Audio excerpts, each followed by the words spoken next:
I'd like to talk a little more now and pick up the theme and so take it further. This is a slightly bigger chunk of teachings. I'll probably talk for just under an hour, I imagine. So it's probably important to be relatively comfortable and still to be awake as possible.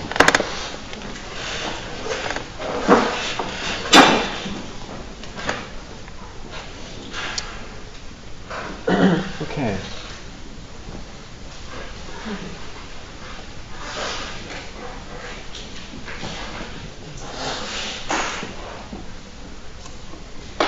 So,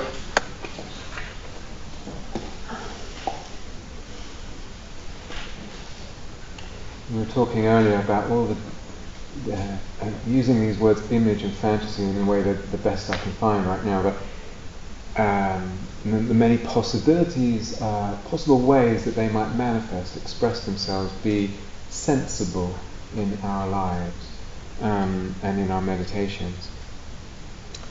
It usually, in this kind of culture, first of all in this society, and secondly in this kind of meditation culture, insight meditation, we're not usually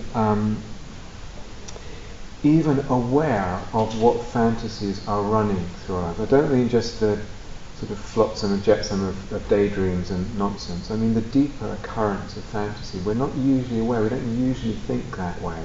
We don't usually feel the life of that and how central it is actually to our whole sense of existence and where we're going and what we're doing and even what we're doing in practice. So we're not usually aware of the fantasies that are in our lives and the fantasies that are in our practice as part of practice. It's a good part of practice. And when it comes to actually images that arise for us as objects, this image or that image or others in the mind or whatever, it's interesting to sort of survey a little bit what the typical responses or attitudes are in, say, the insight meditation tradition, for example, or a little bit wider. Very often, we're just kind of given the message, ignore them. They have no value, they're kind of meaningless, and just ignore them. It's just daydreaming, it's just nonsense. And so that's very often what we're told, and that's very often what we practice, so that we actually become better and better at not giving them attention. Or, we might say, yeah, mostly ignore them, but if it's a nice one, or a kind of particularly Buddhist one, then that's okay, you can be with that a little bit. But still, it's not really the real thing, is the sense. Or, you say, not so much ignore them, but notice what it is that arises. But just notice and let it go. It's okay, let it arise, let it pass. And sometimes that can be extended a little bit so that there's a kind of attitude of, you see what's inside of you. You see if something angry or violent or weird or whatever, you see that that's inside of you. And so a little bit, the sense of the self is stretched a little bit so that we don't judge these things in others. So some of you will know that poem by Thich Nhat Hanh, Please Call Me By My True Names. Do you know that? So in a way that's what he's saying. Look at all this stuff that happens, and the snake that eats the frog, and the this and the that. And say, actually, please call me by my true names. I am all of that. So it's nice. It's there's less judgment there when we see that in the world. And something is a little bit expanded. So they're allowed and accepted, but that's not where I want to stop today. Okay? So we're going further out than what we mostly encounter. Because in that way of engaging, of relating to them, the images are not empowered. They're allowed for a moment, looked at, acknowledged, and let go of. They are not empowered. Another common possibility is a person with more sort of psychotherapeutic background says, oh, this is from my past history. This image is somehow representing or constellating something from my past, usually from early childhood or whatever. That's the idea of what it is and what it's doing. Or, again, psychological theory says it's a compensation. I tend not to be strong, so I'm having an image of strength or whatever. The psyche is trying to balance me, and compensate for my lack of something, or whatever other characteristic. Or a person says, these are part of me. They're part of me. They're aspects of me. And that can have a few different ways that could be conceived of. But generally then, they're part of me. My job is somehow to integrate them, to bring them, somehow mix them together in some more consolidated self, or balance them, so that there's not an imbalance in the being, in the self, and to come to some kind of wholeness. What's missing? So I need a bit of that, or I need a bit of that. I'll concentrate on that image to get a bit of that. Integration, balance, or wholeness. And sometimes the integration there actually becomes more, hidden under this word integration, becomes more a sense of there is a sort of chief executive self which gets to choose and keep everything in line and make sure nothing acts up or gets out of hand. It's kind of in charge there. And that's sometimes what the word integration, with the best of intentions, moves towards, unwittingly. And sometimes they're part of me. All these can be mixed, these possibilities. But sometimes we regard them as part of me, as, maybe it's coming up as an image, maybe it's this crazy animal or this dragon or whatever it is. They're just representations. What they really are is factors or elements of mind. So it's coming up an image, but what it really is strength, or courage, or loving kindness, or compassion, or something. So we put them in an abstract concept, an abstract psychological or spiritual concept. You put it in a little box.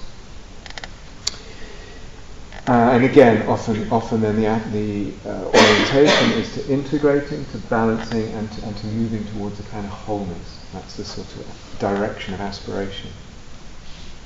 And as I said, all those could be mixed, but those are sort of the tendencies.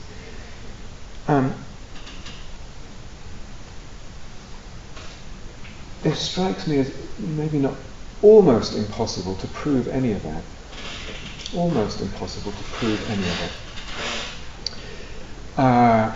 They are theories. They are beliefs, theories, psychological theories. People take them as true and real and believe in them, but actually very difficult to prove. And I would again say, in drawing on deep Buddhist insights, I would say that none of them are ultimately true. None of them are ultimately true. Any of that we've just been through. So what then? Can I step back from the usual question of what's right and what's wrong, what's true and what's false, and actually not look in those terms of right, wrong, true, false? And then which way would I look? How would I look? Maybe better to look not in that way, but rather what conceptual framework or what way of looking, of regarding these images, fantasies that exist, what way of looking at them, what concept leads to what? So conceiving of them this way tends to open experience up in this direction and lead to this or that. Conceiving of them in a very different way actually unfolds a whole different sense of the experience and the direction in life. None of them are true. I'd venture to say almost impossible to prove any of that. And so where does that leave us? And maybe it's even a more helpful way of conceiving in the larger sense, to say, well, which way of conceiving leads to what? So that then leaves us with the possibility of experimenting. I can experiment with this. So I'm no longer in this game of what's right, what's wrong, what's true, what's false. Do I dare to experiment? How much do I dare to experiment? And if I'm going to experiment in this realm, mindfulness is necessary.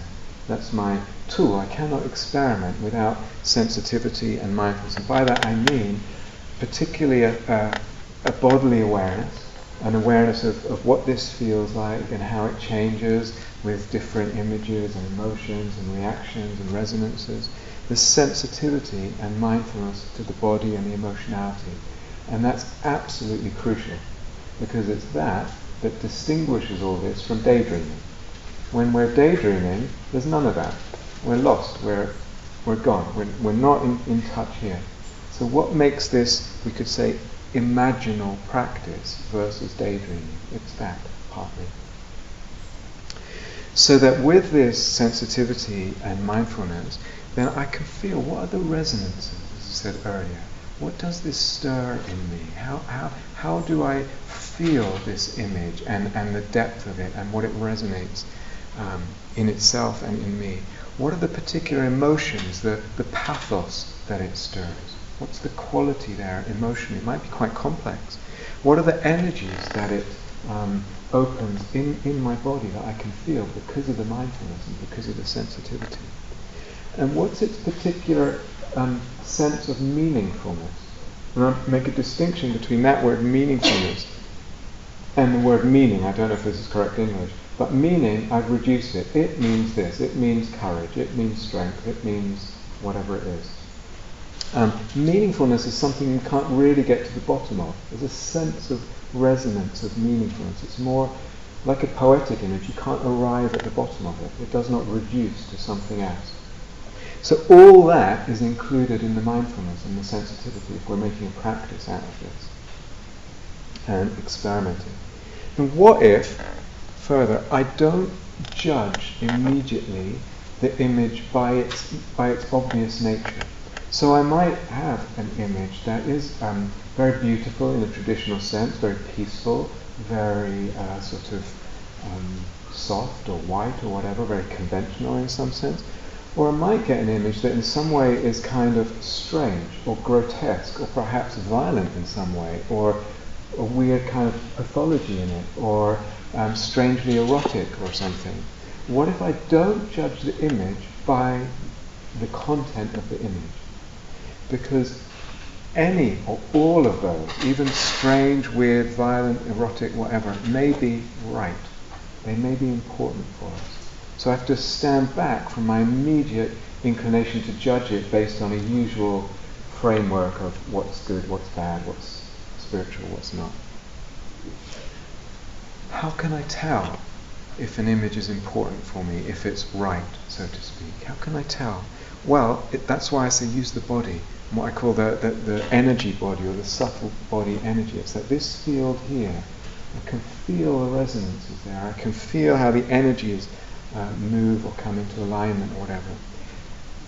Through that awareness, I can discern whether I'm on a right track or a helpful track. No matter what the image, if it's right, I would say, something opens in the energy of the body. Something feels energized. Something actually feels calmed in a strange way, unified and aligned. So the body, the sensitivity to the body, not my typical moral framework, the sensitivity to the body is telling me kind of what's worth pursuing, staying with, exploring.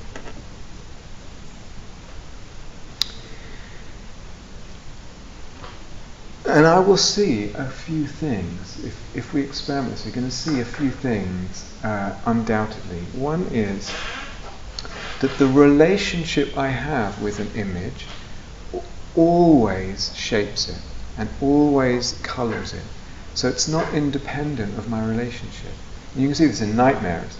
The monster is chasing me in the nightmare, and if for some reason I turn towards it and there's less fear, what happens to the monster usually? It changes.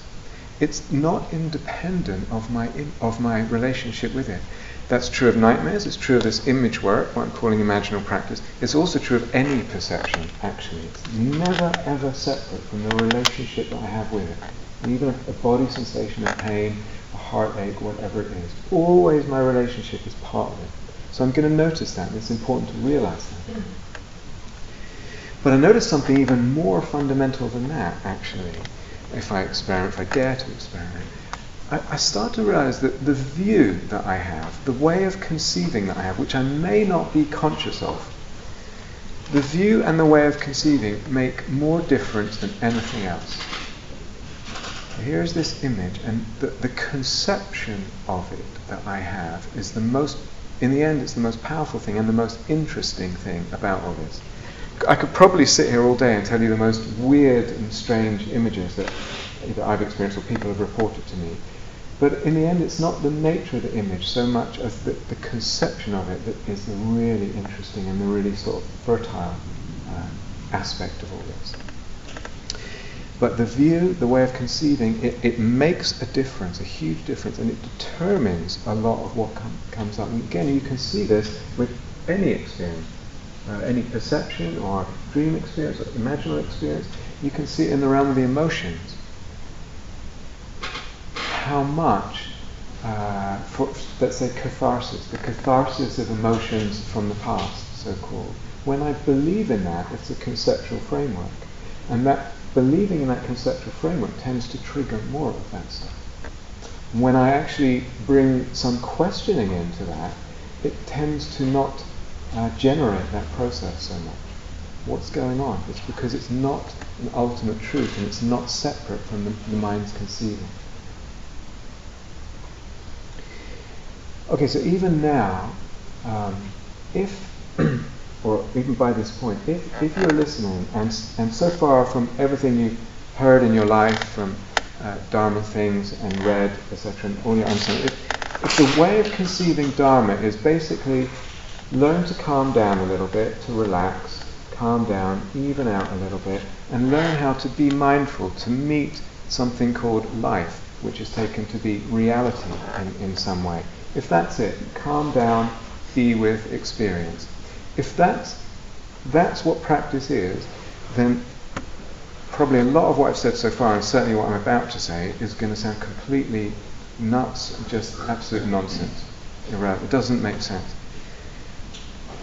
It does not fit in the box, if that's the box. But that was not the Buddha's box necessarily. If the Buddha actually saying not meet life or be with something called that we tend to assume is reality. Saying actually see the emptiness of everything that we take to be real. See the illusory nature of everything we take to be real. And from that seeing comes a much deeper freedom. He doesn't say be with life, meet life over and over again. That's a practice that serves something much deeper.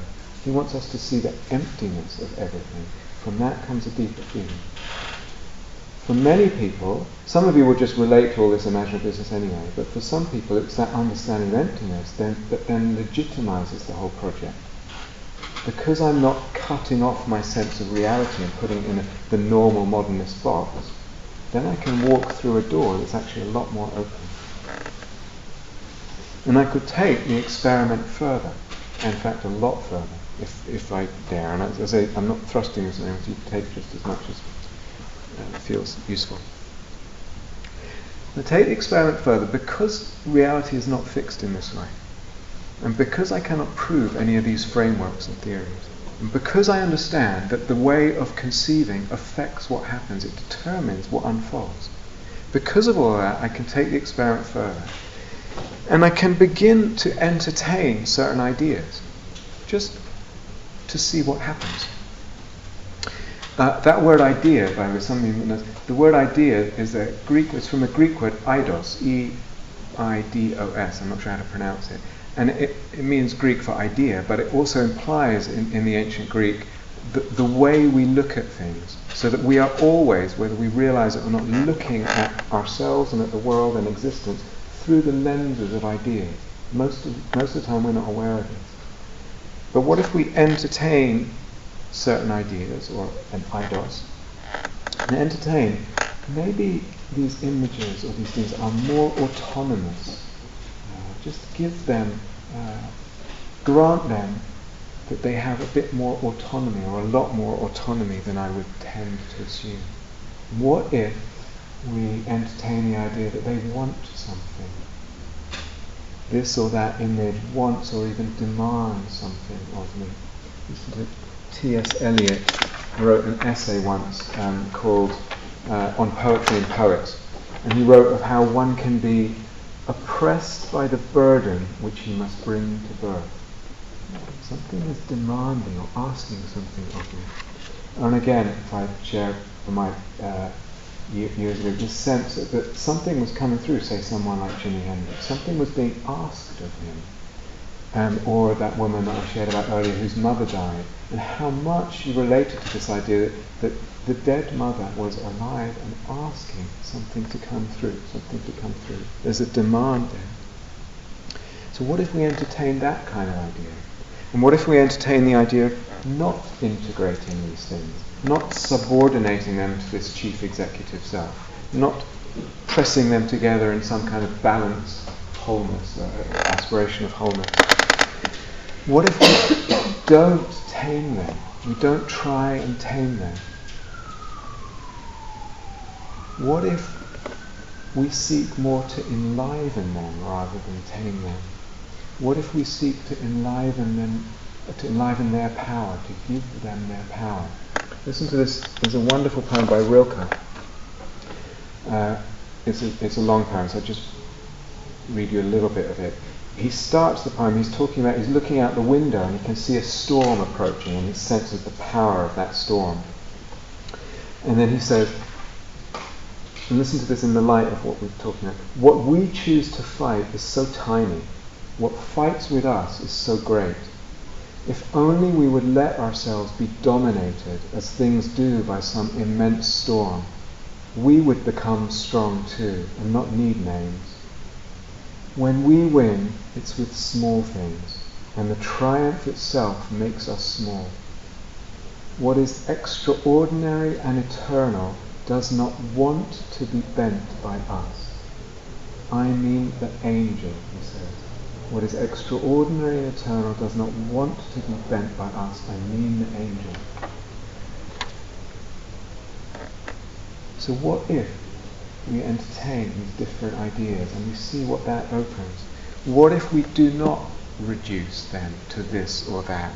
They're not a result of my past. What if you just entertain the idea that they are not a result of my past? That sacred prostitute, that wasn't anything to do with her past and her upbringing and all that. The voodoo guy that devours the heart with blood all over his hands, nothing to do with her past or with some kind of socio-economic factors or something. Wasn't compensating something in her life. So we're orienting towards opening up in a very different potential here. If I keep them as persons, as figures, as animated, as beings, then although I could say these are qualities, I could give them a psychological concept. When I keep them as persons, they're always bigger than a concept. A person is always bigger than some kind of psychological label, an essential quality or an aspect of being or whatever. Bigger than a symbol in the sense of a sign of something reducing to something. The poet Auden, W.H. Auden, said, "We are lived by powers we pretend to understand." We are lived by powers we pretend to understand. If I dare entertain this kind of way of relating to them, something opens and is undermined in the self-sense. That's where the relationship with the central project of Buddhist practice. Something's undermined and opens in the self-sense. The self is not so prioritized then. With practice and with exploring, I feel that this kind of way of orienting can also mature. It can grow and become more subtle. That's actually its characteristic, is it becomes more subtle, like all practices. So some of you will be familiar with shamanic journeying. Does anyone know that sort of thing? Yeah, a little bit. Or active imagination. Sometimes with those kinds of practices, so a person imagines themselves on a journey through a territory, through a landscape, and encountering on that journey different beings or mythical beings or whatever, and doing this or doing that or having these encounters and moving on, etc. So it's a lovely, lovely form of practice. But I want to make a distinction today, again, just for the sake of where would we not tend to take this kind of stuff. A distinction between narrative image and iconic or poetic image. So narrative image, what I mean by that is something moves through time. So there's a story here and a narrative, and it's unfolding and comes to some resolution. The hero slashes away at the undergrowth, slays the dragon, climbs the castle walls, rescues the princess, and then live happily ever after. It's a resolution. It's a narrative image. If you think about a poetic image in a poem, it just is. It doesn't go anywhere. There's not a story there. It's there's got a quality of eternality to it, and that is partly where it has deeper power. So when I narratively move through a landscape and do all these adventures and stuff and come to some resolution, it can, not has to, but it can reinforce the ego making the journey. And in a way, what we might be interested in actually not that, not so much the ego and the heroic journey, but something else. So, iconic or poetic images have this quality of always to them, forever, eternal. That wanderer I mentioned this morning, he's always wandering. He will never arrive. He is homeless. He will never find a home. It would be wrong to, say, introduce him to a nice woman, to get married, settle down, here's a nice place you can live. Wrong. Not right. The soldier is always doing battle. Always. And if he's not doing battle, he's resting from battle in preparation for the next battle. An eternality of image here. So, in meditation, if you want to, it's not so much a journey, but so much as sitting with this thing and kind of stewing with it, resonating with it. It's static is the wrong word, but it has this, it's not going anywhere or evolving in that sense. And that brings a very different flavour and orientation unfolding to the process itself in the meditation. So, all this, we're saying, I dare to experiment with not reducing it and not integrating and not taming them and all of that, and granting them more autonomy and giving them power. And what happens if I don't literalize them? These are not my parents. I don't concretize this. I don't take it as a symbol, although I can. It symbolizes strength or whatever it is. I don't reduce it to my personal history, and there'll be some, for myself, years, decades of interpreting everything through the psychotherapeutic lens of this I am like I am now because of what happened to me some decades ago in my childhood, whatever, with family and da-da-da-da. Fine, very, very good, but sometimes a person might, after a while, isn't there another way of looking at things? Is that really completely true? Is it at some point even interesting anymore as a way of looking? So we get locked into something and it becomes almost unquestionable, taboo to question it. But if I don't do all that, I don't literalize, I don't tame, I don't reduce, I don't say it's a symbol, it equals this, then something as it opens out, it's not contained, there's an infinite depth here, an infinite depth of mystery, something opens beyond the human in the way that we nowadays usually think of what a human being is. There's mystery here, something I would say more religious than humanistic, beyond the purely human. Could go even further, okay, if one wants to experiment. There was a scholar of Islamic mysticism in the 20th century called Henri Corbin, French scholar. And they have a branch of Islamic mysticism quite interested in this sort of stuff, not quite the same, but similar. And he said, it's not your individuation, that word from Jung, if you know, not your individuation that is your task, but the angel's individuation. Not your individuation, but the individuation of the angel, that is your task. So I could conceive of this thing. It's not even about me and my growth and my process and getting it together and being more balanced and all that. And then some things turn around, and the question is not what can I get from this angel, what can it give me, this demon, to balance, to grow, to whatever it is, but what do you want? To the angel, to the demon, what do you want? That becomes the question. And in a way it's a much more powerful question. This is paraphrasing some from James Hillman. It said, we can regard images this way as highly intentional, as necessary, as presenting a claim, moral, erotic, intellectual, aesthetic, and demanding a response. It is an affecting presence, meaning affecting the heart. The images seem to bear an instinctive direction for a destiny. Such images mean well for us, back us up and urge us on, understand us more deeply than we understand ourselves, expand our sensuousness and spirit, and love us. This message-bearing experience of the image and the feeling of blessing that an image can bring recalls the Neoplatonic sense of images. Neoplatonism is a very influential sort of thread of philosophy in the Western philosophical tradition, in the Western religions for many centuries. Recalls the Neoplatonic sense of images as daimons, D-A-I-M-O-N-E-S, and angels. And the word angel literally means message bearer. Very different orientation, not viewing these images, these beings as me or even part of me, but what do they want of me and from me? They influence me. They exert their power on me and on my life. They need something. What do they need?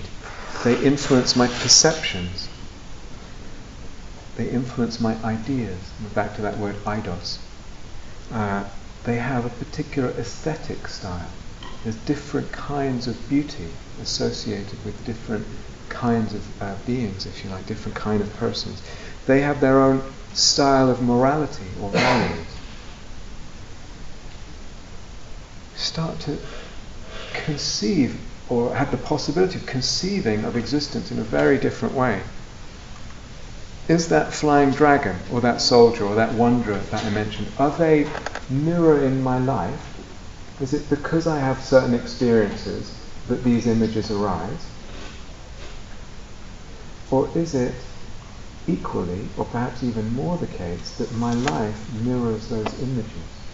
That they are more the root of my being, if you like, in a certain sense, and my life expresses that flying dragon, that soldier, that wanderer in different ways. It's the other way around. Maybe it's the other way around. It can be looked at the other way around.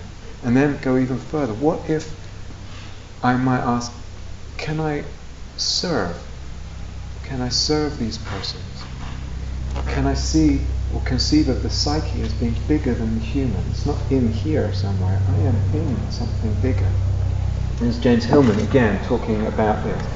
If we entertain, I'm paraphrasing, if we entertain this kind of framework, this kind of eidos, then he says, then our essentially differing human individuality is really not human at all, but more the gift of an inhuman daemon, D-A-I-M-O-N or D-A-E-M-I, an inhuman daemon who demands human service. Here he echoes Corbin, it is not my individuation, but the daemon's. Not my fate that matters to the gods, but how I care for the psychic persons entrusted to my stewardship during my life. It is not life that matters, but soul, and how life is used to care for the soul. This is a very, very different way of feeling and sensing and perceiving of existence. So, as I say, for me there's something more religious, bigger than the typical humanist way of being. And I feel when I come to my deathbed, if I'm still compos mentis, this is what will matter to me. These are the questions I'll be asked. This is what will really matter. Have I done my duty to these demons or angels that seem to be asking something from me? Plural, asking some things from me. Have I done my duty to that? Have I carried that out? I don't care too much whether I'm comfortable, I have an easeful life, whether people like me or don't like me. Something else is going to be the thing that really, really matters when it comes to it. I don't feel me and my life on that level is actually that important. So there's a possibility of stretching something in quite a different way of orienting to it. And we start to reconsider certain things, possibly. Desire. We tend to think, especially from a Buddhist framework, desire is seeking to increase pleasant sensations or hold on to them and decrease or get rid of unpleasant sensations. And that's why there is desire, right? It's to increase the pleasant, decrease the unpleasant. And desire comes from the self. So it's the self, the ego, that has desire. Maybe that's a simplification, maybe it's oversimplifying something. Maybe some desires, some depths of desires come from the demons and the angels. It's not the middle self, and it's not just about getting what's more pleasant and avoiding the unpleasant. So that woman, I say, can't stop partying. Is it really the case that she's just like that because she's avoiding certain emotions? Is that really what's going on? I don't think, knowing her a little bit, that that's what's going on. Of course, that can sometimes be the case. Something else is going on. Something richer, deeper, in a way more holy than that.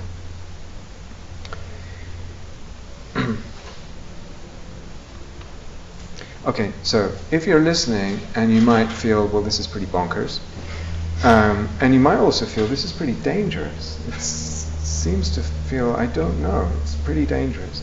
So this is important. There's a few things to say about that, the aspect of possible danger.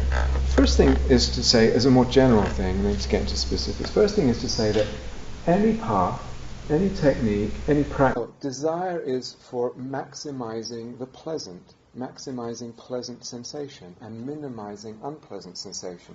And that comes from self-interest. So there is a self which wants to maximize pleasure and minimize unpleasant. Now, that's a very helpful way of looking at things. It's a helpful framework, and you can take that a long way. But it's a simplification.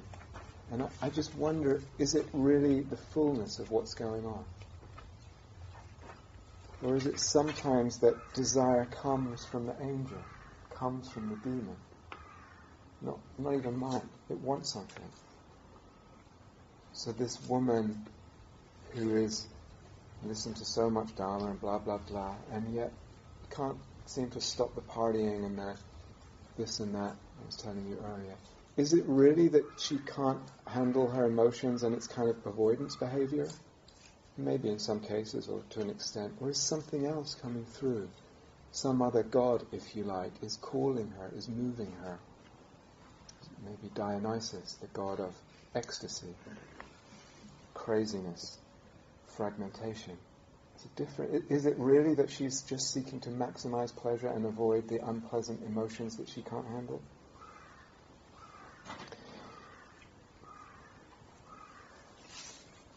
Alright, so as I said, leaning towards what's not very common in the way that we typically think, and that's quite far out what I'm describing or what I'm suggesting as a possible way of looking at all this.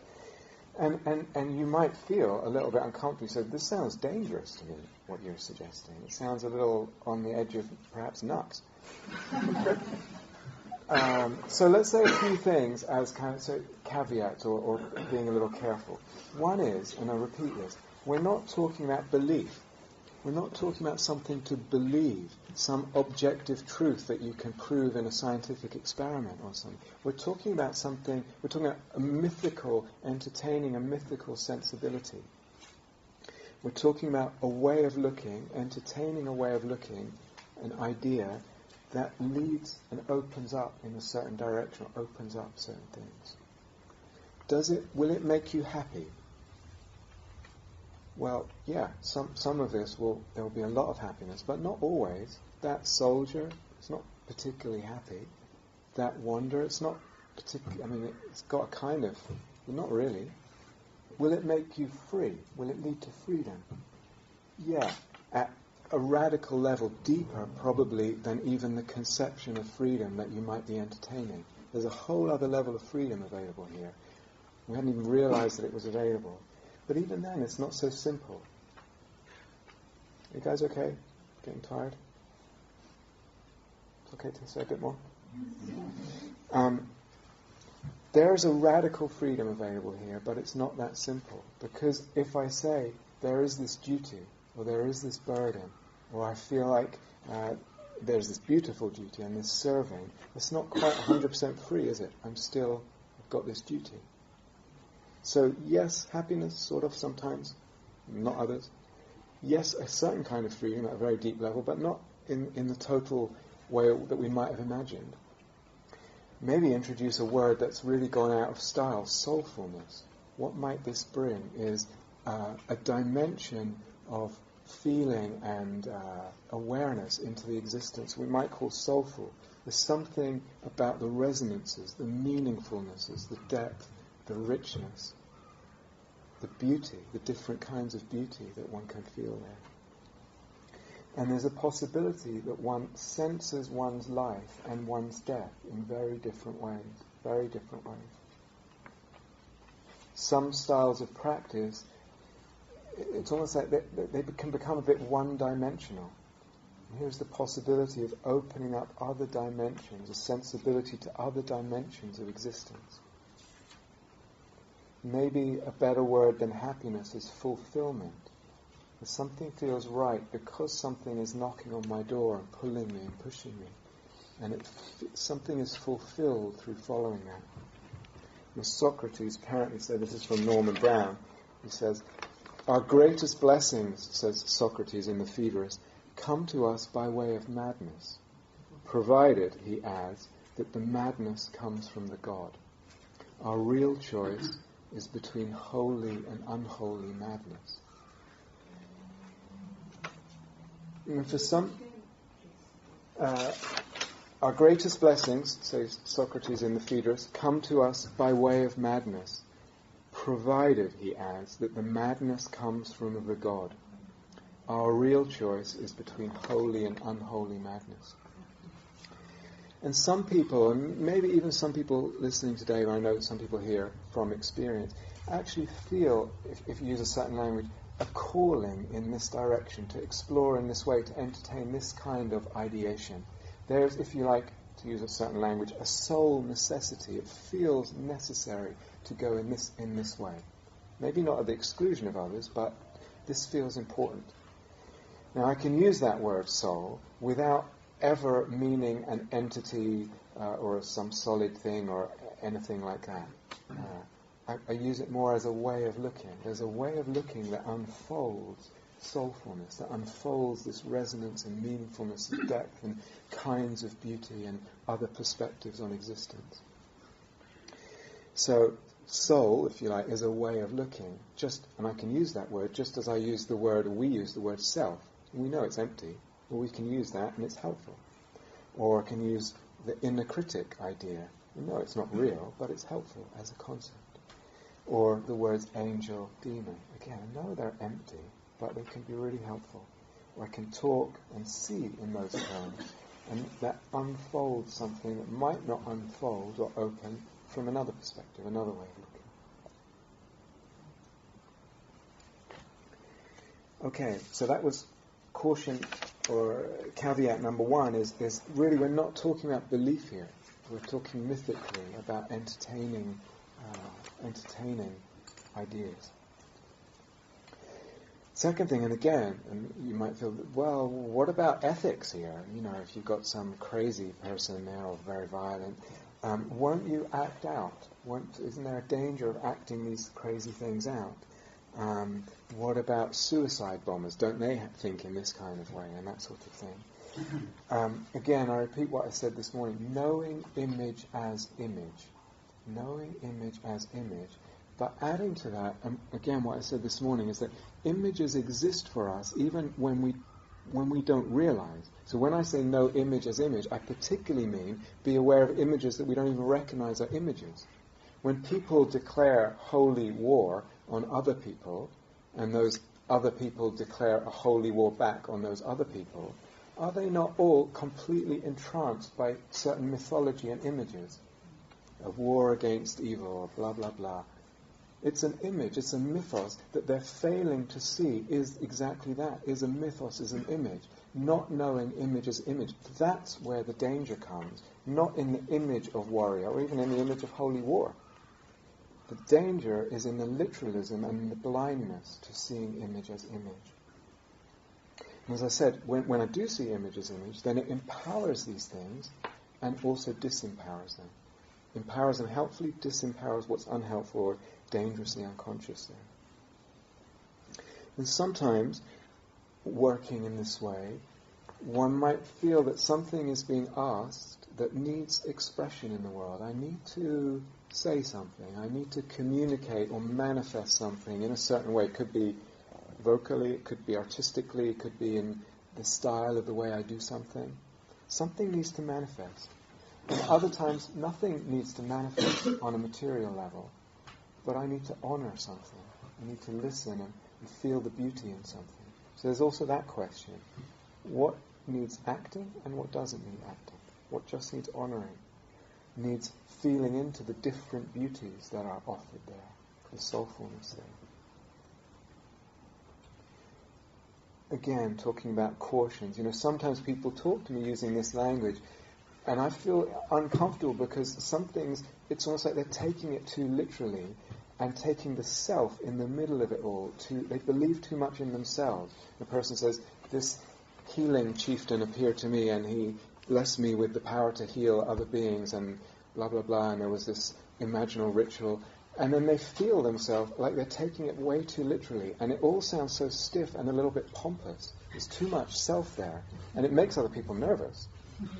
He starts talking about this and people, yeah, great. It's too much self, too much solidity, too much literalism, and too much concretization. But we need a lot of sensitivity here. So what's discerning between what is a movement of ego, or, this word papancha, do you know this word? Ego proliferation, the vortex, the spinning of craziness that we get into sometimes. What's all that, and what is the calling of, let's say, of the demon?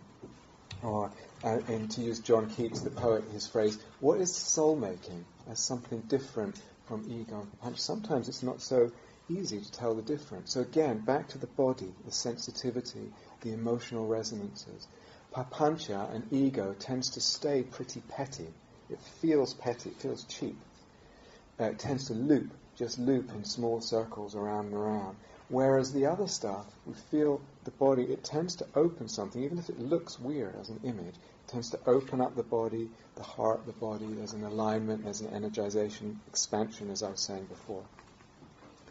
The delicacy of attention, discrimination, sensitivity.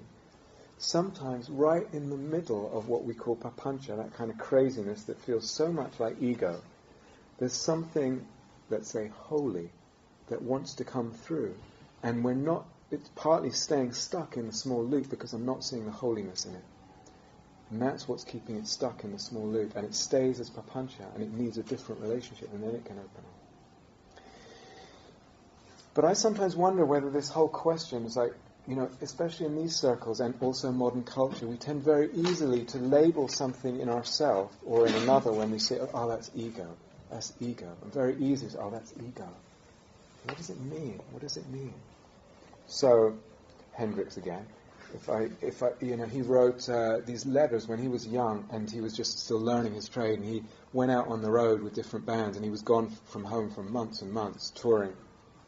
And he would write back cards, I forget to who, to his brother or his father, or I can't remember, or friend. And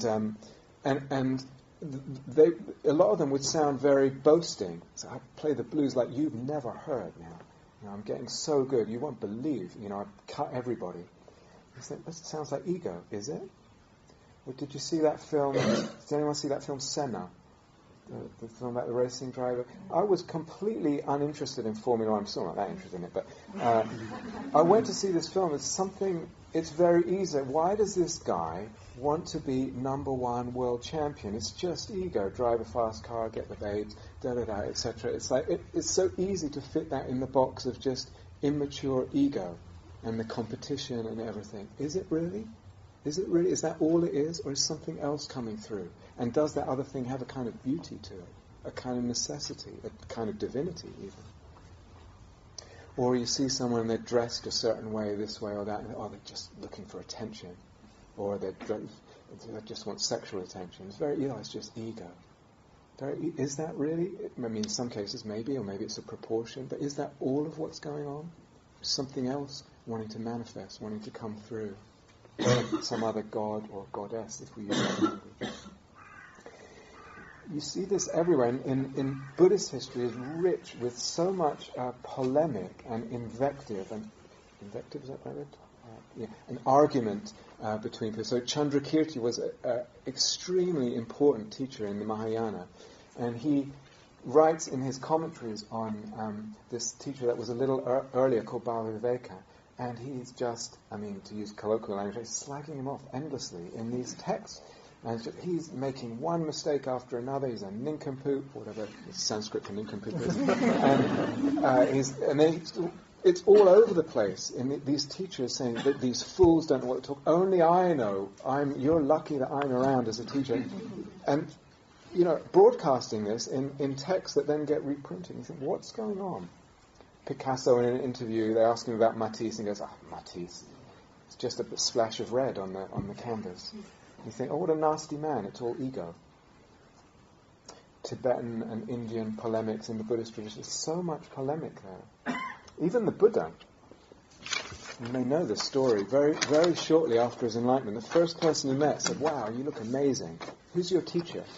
And he said, having fully known on my own, to whom should I point as my teacher? I have no teacher, and one like me cannot be found. In the world with its devas, even with its angels, I have no counterpart. I am an arahant. One translation of that is a defeater of all. I have defeated all. I am the unexcelled teacher. And this guy just says, yeah, sure. and goes on his way. And he says, well, can't be ego if it's the Buddha. Maybe it is. Maybe awakening is all a load of rubbish. Or are we just looking at the whole thing in the wrong way? There's a beautiful myth from ancient Egypt, Horus, the myth of Horus, if you know. He's born from his mother Isis, and she realizes as he's being born, this is a falcon coming now. She said, make way, it's a falcon. He shoots out, and the first thing he does is flies. And he flies a greater distance. He flies way out of the solar system, and he says, I've gone further than all of the gods of old. No god compares. I'm unique in my flight. And then there's for me a very touching myth that follows. There's something in the archetype of that. Looks like ego, maybe it isn't. Maybe it isn't. Maybe there's something even beautiful in what we quickly label ego in all these different examples. So, again, are we oversimplifying this whole question of self? It's either ego or it's compassion, as if there's nothing else. Is the whole notion of ego and self oversimplified? And when we talk about repression, I can repress stuff from my past, but maybe I can also repress, if you like, an angel or a demon that might be coming up. That might be repressed too. Okay, so maybe, I'm not sure, I want to end now, but I'm not sure if this kind of way I'm leaning, and again it's only one possibility, but if this kind of way that I've emphasized today, because it's unusual and because I find it more interesting, if that needs a certain depth of freedom already to even go near, if you need to have let go of a lot of the more stuff, maybe that's the case, but not always. So this is going to be different with different individuals. But some people, as I said, will be called to this way of looking and these kind of ideas, even before they have any deep freedom and let go of a lot of stuff. There's something necessary, and it's part of their way of working out a freedom. So it's different. It's different. But I would say that there's the real possibility that this way of engaging actually brings freedom, a radical freedom. As I said earlier, a freedom even at a level that we wouldn't even have realized existed as a level of freedom. A whole different kind of freedom is possible out of this. A whole different kind, a whole other level of freedom. One part of that freedom, one small part, is because we have, as I said, images are everywhere, and we have, whether we realize it or not, we have images and fantasies of what awakening is and what it looks like. We have images and fantasies operating in us, given to us by the culture, of what freedom is and looks like. And then they have their power, and if something that I am doing doesn't fit, it feels like it's not okay. Do you understand what I'm saying? We limit the range of what is holy or beautiful or divine or awakened or whatever it is. It's kind of given to us by images. It's informed by images. But there are also other kinds of holiness, other kinds of divinity. There are, to use a certain language, there are other gods and other archetypes. Not only the kind of Christian archetype of divinity or holiness, or only the Buddhist archetype of holiness and freedom and divinity. Sober, equanimous, calm, chaste. It's a Buddhist image. It's a Buddhist spin on what awakening looks like. It's one of the main Buddhist spins. That word daimon, D-A-I-M-O-N or D-A-E-M-O-N, historically in the West what happened was that there were lots of those. There were lots of gods and lots of daimones, daimones. And then the Christian Revolution happened, and a monotheistic culture took birth, and everything that didn't fit into that god became, all the other daimons became demons. Demons, D-E-M-O-N, devils, and got equated, lumped with Satan, darkness, evil. Do you see what I mean? Yeah? There was a shrinking of the range. So, for example, Aphrodite's temples became labelled satanic worship temples. It was all lumped together. Failure to see the beauty, the divinity in something else. So that happened in Christianity. Does it not go on also in Buddha Dharma? Is it not the same? Something has shrunk.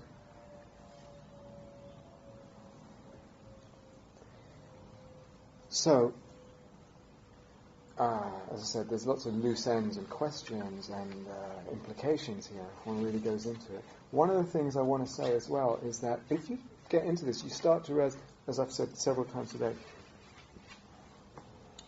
our world, our lives are alive with images anyway, with imagination and fantasy. It imbues our existence, especially where we have a sense of meaningfulness and resonance. That's when image is alive for us. Myth is very alive for us. Wherever there's a sense of meaningfulness, of being moved or resonant with something, image and fantasy are alive. Can I wake up to that? Can I see that and start exploring it? Do I dare? Admitting that and seeing, what does it mean? What's its implications? Entertaining that eidos, as I said. There's a possibility, if one does, there's a possibility that it opens up to, as I said, a whole other level of freedom, and a whole other way of conceiving and sensing existence. A very different sense of existence. Possible. Shall we have a quiet minute together?